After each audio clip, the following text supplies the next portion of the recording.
Nude party organise करने का permission लिया। सरकार की तरफ से परमिशन मिल भी गया, लेकिन सरकार परमिशन दे दी है ना। वहाँ भारतीय जनता पार्टी की सरकार है और भारतीय जनता पार्टी जो संस्कृति के नाम पर चलती है, तो हमारी जो अपनी व्यवस्था है, हमारी जो अपनी सनातन संस्कृति है, वो संस्कृति कहाँ जा रही है ना। ये एक बड़ा गंभीर विषय है। तो चांदी के चंद सिक्कों के लिए कितना गिरोगे तुम? क्या इसी के लिए अलग राज्य बनाया गया था? नमस्कार, आप देख रहे हैं फाइनल पोस्ट पुरुषोत्तम के साथ। आज हम आपको ऐसी खबर बताने जा रहे हैं जिसको सुनने के बाद आप भी सोच में पड़ जाइएगा कि आखिर इस हिंदुस्तान में क्या हो रहा है, कौन सी खबर है, क्यों आप सोच में पड़ जाइएगा। इन तमाम चीजों पर हम चर्चा करेंगे और उस खबर के बारे में खुलासा करेंगे अपने editor in chief Gyaneshwar Gautam ji के साथ। स्वागत है सर आपका। धन्यवाद पुरुषोत्तम। कौन सी वो खबर है जो आज हिंदुस्तान के ऊपर, इस भारतवर्ष के ऊपर सवाल खड़ा करता है? देखिए पुरुषोत्तम, खबर रायपुर से है। अच्छा। छत्तीसगढ़ की राजधानी रायपुर। और विगत दिनों हमारे एक वरिष्ठ मित्र पत्रकार महोदय से हमारी बात हो रही थी, तो उन्होंने इसकी चर्चा की और अपने सोशल मीडिया हैंडल पे उन्होंने लिखा भी कि चांदी के चंद सिक्कों के लिए कितना गिरोगे तुम? क्या इसी के लिए अलग राज्य बनाया गया था? तो क्या हुआ था ऐसा कि लिखना पड़ा? कि वहाँ पे एक ऑर्गेनाइजर हैं जिन्होंने एक न्यूड पार्टी ऑर्गेनाइज करने का परमिशन लिया। सरकार की तरफ से परमिशन मिल भी गया, लेकिन सरकार परमिशन दे दी। परमिशन भी मिल गया। और न्यूड पार्टी में कपल्स और गर्ल्स यही अलाउड हैं, है ना। तो आप ये समझिए, मुझे वो देखने के बाद याद आया कि आज से करीब 15 साल पहले करीब वेद प्रकाश शर्मा का एक उपन्यास आया था, क्योंकि वो बीबियां बदलते हैं।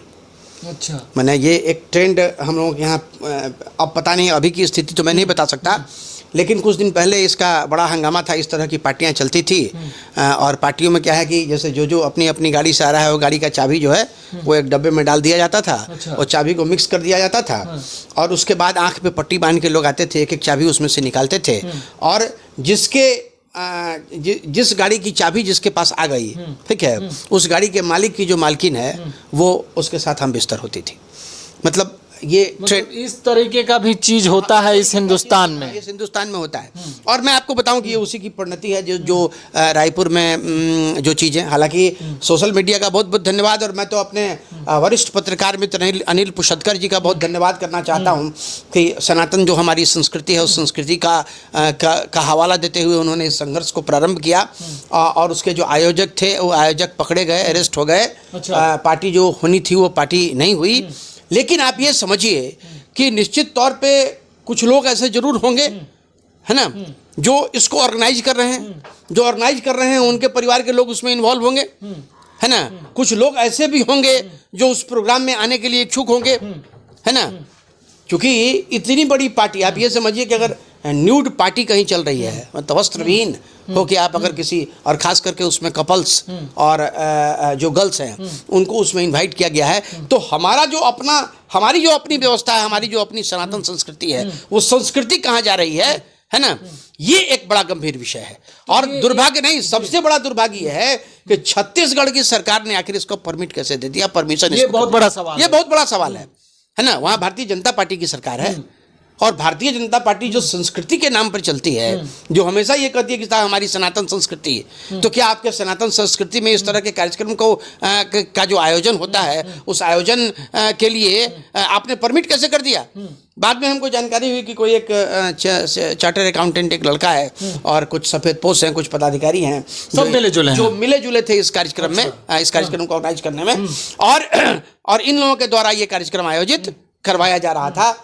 तो हमारी जो संस्कृति है, पैसा कमाने के लिए लोग और भी बहुत तरह का काम करते हैं, लेकिन संस्कृति के साथ खिलवाड़ हिंदुस्तान की आम जनता बर्दाश्त नहीं करेगी। हालांकि एक बात मैं आपको बताऊं पुरुषोत्तम, एक और बहुत दुखद स्थिति है कि आप देखिएगा सोशल मीडिया पे आज की तारीख में गाली गलौज अंट संट, आप देखिएगा कई तरह के यूट्यूबर्स हैं, वो मनी मेराज करके है, जो जिसका एक एक चीज अगर आप देख लीजिएगा, और भी बहुत तरह, उससे इंस्पायर्ड होके, क्योंकि व्यूवर्स की संख्या वहां बढ़ रही है ना, तो उससे इंस्पायर्ड होके और भी बहुत सारे लोगों ने इसको इस तरह की जो अपभ्रंश चीजें हैं, जो गाली गलौज है उसको लेके लोग अपना वीडियो बनाते हैं, शूट करते हैं और शूट करने के बाद उसको सोशल मीडिया पे डालते हैं। कमाई का जरिया तो ये कमाई का जरिया बनाते हैं, ये समाज के लिए बहुत बुरा है। और इन स्थितियां जो हैं, ऐसी स्थितियों का निश्चित तौर पे पुरजोर विरोध होना चाहिए। हम एक बार फिर से अपने मित्र, बड़े भाई, वरिष्ठ पत्रकार अनिल पुशदकर जी को धन्यवाद देते हैं कि आपने ये कदम आगे बढ़ाया और इस तरह की कल्पना अगर हिंदुस्तान के किसी भी कोने में और भी कोई कर रहा हो, है ना, तो उसके लिए भी एक सबक हो। ये बताइए कि इस तरह के कार्यक्रम करने के पीछे ये कौन लोग हैं, इनका क्या मकसद है, और क्या ये वेस्टर्न कल्चर को बढ़ावा दे रहे हैं, इनको भारत की संस्कृति से कोई मतलब नहीं है, या फिर ये करना क्या चाह रहे हैं, समाज को ये संदेश क्या देना चाह रहे हैं अपने फेसबुक पोस्ट से, जो हम दर्शकों को भी दिखा रहे हैं? देखिए, एक चीज़ मैं आपको बताऊं, आपने एक बड़ा माकूल प्रश्न किया कि साहब लोग करना क्या चाह रहे हैं। देखिए क्या है, पैसा कमाने की एक अंधी दौड़ है। आप ये समझिए कि हम पार्टी में जाएंगे, हम नंगा होंगे और नंगा होने के बाद हम उस पार्टी को ऑर्गेनाइज करने का पैसा भी देंगे, है ना। तो कितनी विकृति समाज में फैल रही है, और इसको करने के पीछे उद्देश्य सिर्फ और सिर्फ पैसा कमाना है। और जो यूरोपियन संस्कृति है ना, उस संस्कृति को अडॉप्ट उस अंधे दौड़ में, है ना, उस अंधे दौड़ में भागने के पीछे दूसरा कोई वजह मुझे समझ में नहीं आता है। हम ज़्यादा एडवांस हैं, हाँ, हमारी हम जो है, हम जो मध्यम वर्गीय परिवार है या जो अपर क्लास का परिवार है, उस अपर क्लास में भी हम हाईली अपवर्ड हैं, है ना। हमको नंगा होने में भी कोई परहेज नहीं है। भारत देश में इस तरह के माइंड सेट के लोग जो नग्नता का परिचय मतलब एडवर्टाइजमेंट कर रहे हैं और इस तरह का कार्यक्रम करा रहे हैं, क्या भारत देश इस तरह की लोगों की कल्पना कर सकता है कि ऐसे भी लोग हमारे देश में हैं? नहीं, देखिए, एक चीज़ मैं आपको बताऊं कि कल्पना करने वाले तो बहुत सारे लोग हैं, क्योंकि अजब अजब मानसिकता के लोग हैं। मानसिक तौर पे विकृत लोगों की संख्या भी हिंदुस्तान में है, ऐसा नहीं है। और अगर मानसिक विकृति नहीं होती तो इस तरह के कार्यक्रम को आयोजित करने का कोई मामला भी नहीं बनता। तो लोग तो अलग अलग मानसिकता के लोग हैं। और सबसे बड़ी बात यह है कि रेगुलेशन सरकार का होता है, तो सरकार के रेगुलेशन में कहीं ना कहीं चूक थी, जिसकी वजह से इस तरह की घटनाएं सामने आई। हाँ, और हमारी जो संस्कृति है, वो संस्कृति तो इसको किसी भी स्थिति में स्वीकार नहीं कर सकती। चलिए, बहुत बहुत धन्यवाद आपका।